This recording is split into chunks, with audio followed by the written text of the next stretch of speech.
It's as much about where it's from as who it's for. First tonight, Chrysler says the Motor City is on the comeback, but the city books show a big problem. Reports out of Detroit indicate that the city could be out of cash by next summer, maybe even sooner. And if you think Detroit's problems are all its own, some local leaders say, think again. 24 Hour News 8's Joe LaFurge is live in Grand Rapids with more.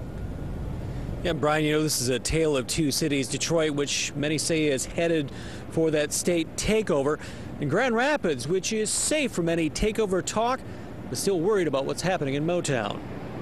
We're separated by about 160 miles, 2.5 hours by way of I-96. But even in crisis, Detroit has a special place in the hearts of many here in West Michigan. And I'm sad to see such disarray. I'm richer for having been allowed to play, grow, and laugh there. I'm saddened by the crisis that Detroit finds itself in. Just a few of the comments posted on the Wood TV8 Facebook page in response to the Detroit City breakdown. Reports indicate Mayor Dave Bing will tell Detroit the city is headed for broke. They'll run out of cash by July, maybe sooner. The mayor scheduled a speech for tomorrow night. It's crunch time for Detroit right now, and that's exactly what Mayor Bing is going to say. Sure, Grand Rapids and the rest of West Michigan have been put through the fiscal ringer with program cuts and layoffs, but we've got people who invest in the city, unions that agree to concessions, and leaders who plan for hard times.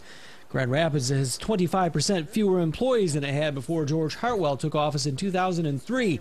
A study by the Mackinac Center for Public Policy shows the city of Detroit employs one worker for every 54 residents.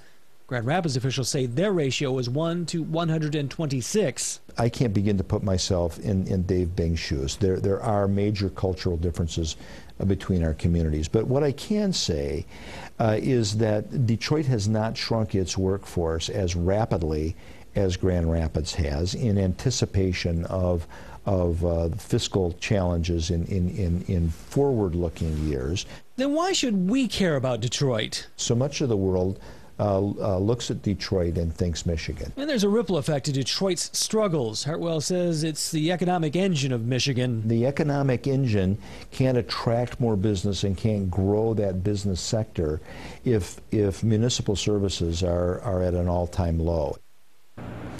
And there are some experts that say the state may not have a choice. They may have to appoint an emergency manager to run Detroit, as the governor has in Flint recently.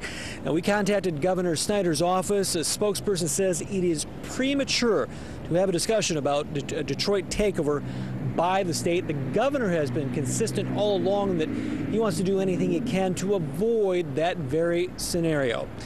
Live in Grand Rapids, Joe LaFurge, 24 Hour News 8.